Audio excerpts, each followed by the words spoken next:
Alors les amis, shalom, shalom, j'espère que vous allez tous bien par la grâce de Dieu. Alors aujourd'hui, nous allons voir ce thème. Le thème d'aujourd'hui, c'est les faux fils. Et le thème qu'on va développer aujourd'hui, moi oui, j'ai voulu le développer en 2 points. Voilà, les 2 points, c'est les fils Judas et les fils Géasi. Mais je vais commencer par les fils Géasi, très important. Alors nous allons lire dans le livre de 2 Rois, chapitre 5, le verset 1 jusqu'à 27. Alors, on va lire ceci. Alors, dans 2 Rois, chapitre 5, le verset 1 jusqu'à 27 dit ceci. Bon, on ne va pas lire tout le livre, on ne va pas lire tout le chapitre plutôt, mais on va lire le verset 1. Écoutez-moi très bien, frères et sœurs. Naaman, chef de l'armée. Là, je suis au verset 1 du chapitre 5.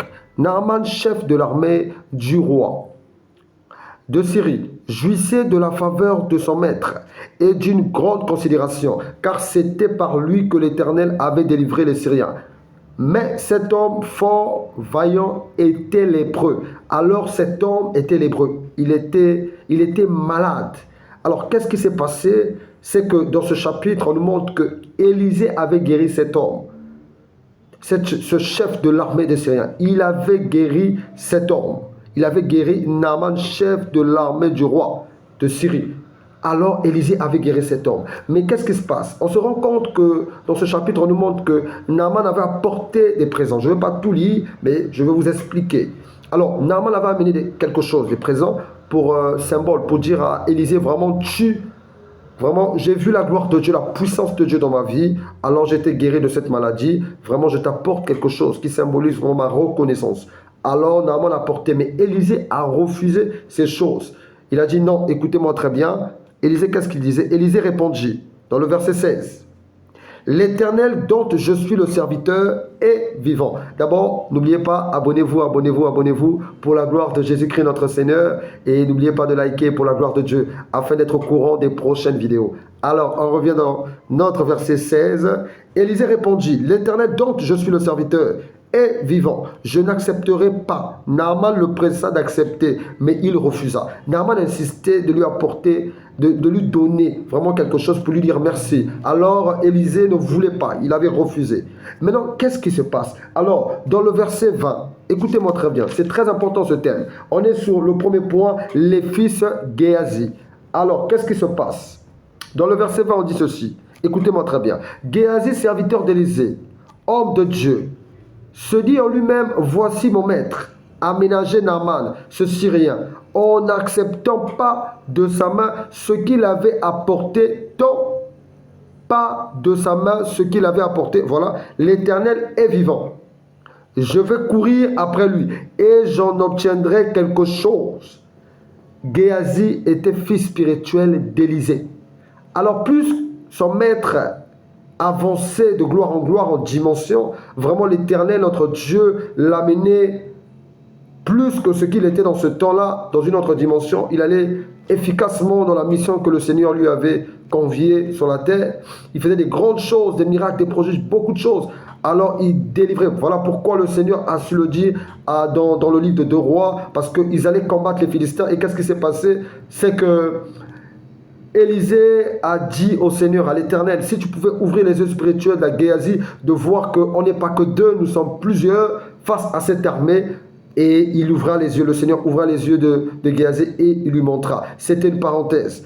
Alors le Seigneur faisait des grandes œuvres dans la vie de Élisée. Mais qu'est-ce qui s'est passé? C'est que Géasi profitait au travers qui? Au travers vraiment les richesses qu'on attribuait à son maître, à Élisée. Alors c'était un faux fils qui, oui, se réjouissait des biens de son maître derrière son dos, mais qui, au travers cet acte, a reçu la malédiction. Alors, c'était des faux fils. Aujourd'hui, tu vois ton pasteur. Aujourd'hui, tu vois, là où tu es dans ton église, un prophète qui est puissant. Alors, il est connu du pays. Partout, on le connaît. Partout dans la nation, on le connaît. Partout dans le quartier. Partout dans la ville. Alors, toi, tu es un enfant spirituel. Tu es l'enfant de ton fils et l'enfant de ton père. Alors oui, tu vois comment le pasteur est connu, l'homme de Dieu est connu. Tu veux profiter au travers lui pour soutirer quelque chose. Alors qu'à l'église, on te voit comme un fils respectueux devant son père et devant tout le monde. Mais comme il est connu, qu'est-ce que tu veux faire? Tu veux soutirer quelque chose, avoir quelque chose au travers sa popularité, au travers la bénédiction que Dieu a déversée dans sa vie. Et c'est ça les faux fils. Les faux fils profitent de la richesse de leur maître. Et voilà pourquoi Géasi, comme on dit, comme disent nos amis ivoiriens, il avait tapé poteau. Là, c'était sa fin. Amen. C'était sa fin. Et qu'est-ce qui s'est passé? Écoutez-moi très bien au verset 22. Il répondit. Il répondit à qui? À Naaman, parce qu'il a arrêté Naaman. On va lire le verset 21. Et Géasi courut après Naaman. Naaman, le voyant courir après lui, descendu de son char pour aller à sa rencontre et dit, tout. Il a dit quoi? Tout va-t-il bien? Est-ce que tout va-t-il bien? Le verset 22 dit, il répondit, tout va bien, mon maître. Mon voix te dit, mon maître, mon voix te dit, voici, il vient d'arriver chez moi. 2 jours, voilà, deux jeunes gens de la montagne d'Éphraïm, d'entre les fils des prophètes, donne pour eux. Tout simplement, donne pour eux, je te prie, un talent d'argent, et 2 vêtements de rechange. Alors, qu'est-ce qui se passe ici? C'était Géasi qui suppliait à Naaman de lui donner quelque chose, alors que Élisée avait refusé. Alors, un bon enfant de Dieu, qui est derrière son pasteur, son prophète, un apôtre, alors, quand ton père spirituel, ton pasteur n'accepte pas des présents de la part de quelqu'un, ne va pas chercher cette bénédiction. Lui, il a refusé, alors c'est l'église qui refuse car c'est le berger. Et nous sommes les brebis, nous sommes les fidèles de cette église. L'homme de Dieu a dit non, mon frère, ma soeur, ne va pas contre la volonté de ton pasteur, de cet homme de Dieu. Sinon, derrière toi, il y aura quelque chose qui viendra sur ta vie. Écoutez très bien. Alors, le verset 25, on dit ceci. Puis il alla se présenter à son maître, Élisée. Là, il a pris les présents qu'il n'allait pas prendre, qu'il ne devait pas prendre. Parce que Élisée, son maître, avait refusé cela. Et lui, Géasi, qu'est-ce qu'il a fait? Il a pris. Puis il alla se présenter à son maître.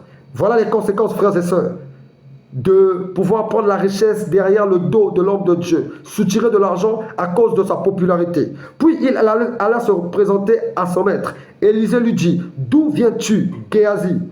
Il répondit, ton serviteur n'est allé ni d'un côté ni d'un autre. Alors c'était même un menteur. Il est allé quelque part. Il sait là où il était allé. Il connaissait sa mission, son objectif. Il a soutiré quelque chose. Mais il ment devant son maître. Des enfants de Dieu actuellement, derrière le dos de pasteur, tu fais des choses, des vidéos où tu te gagnes de l'argent parce que tu sais que tu es dans cette église qui est connue. Mais tu soutires de l'argent et tu mens.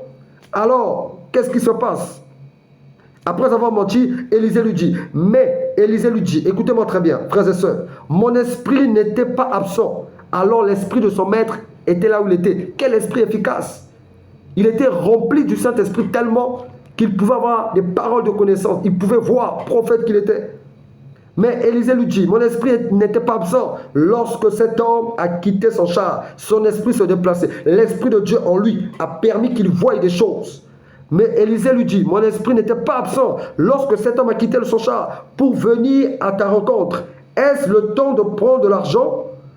Est-ce le temps de prendre de l'argent et de prendre des vêtements, puis des oliviers, des vignes, des brebis, des bœufs, des serviteurs et des servantes? La lèpre de Naaman s'attachera à quoi? À toi et à ta postérité pour toujours. Et Géasi sortit de la présence d'Élisée avec une lèpre comme la neige. Les conséquences de pouvoir se soutirer de l'argent au travers de la bénédiction de ton pasteur, de l'homme de Dieu qui se trouve dans ton église. Voilà les conséquences. Forcément, ça ne sera pas peut-être physique. Oui, ça peut être physique. Tu peux avoir une maladie à cause de la désobéissance, à cause de ton incrédulité, à cause du péché qui t'est attribué dans cette désobéissance-là, ou du fait que tu allais faire quelque chose que Dieu ne voulait pas. Dieu te frappe, mon frère, ma soeur. Il a été frappé. Il peut te frapper dans tes études n'avancent pas, dans ton foyer, tes activités. Pourquoi? Parce que tu critiques les serviteurs de Dieu, tu critiques ton pasteur, tu critiques les anciens, tout ce qui se passe dans l'église. Alors, Dieu n'est pas d'accord. Voilà les conséquences de Géasi. Ça, c'était le premier point. Nous allons voir le premier point.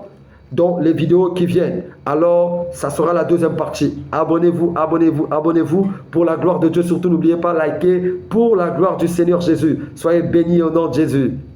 Amen.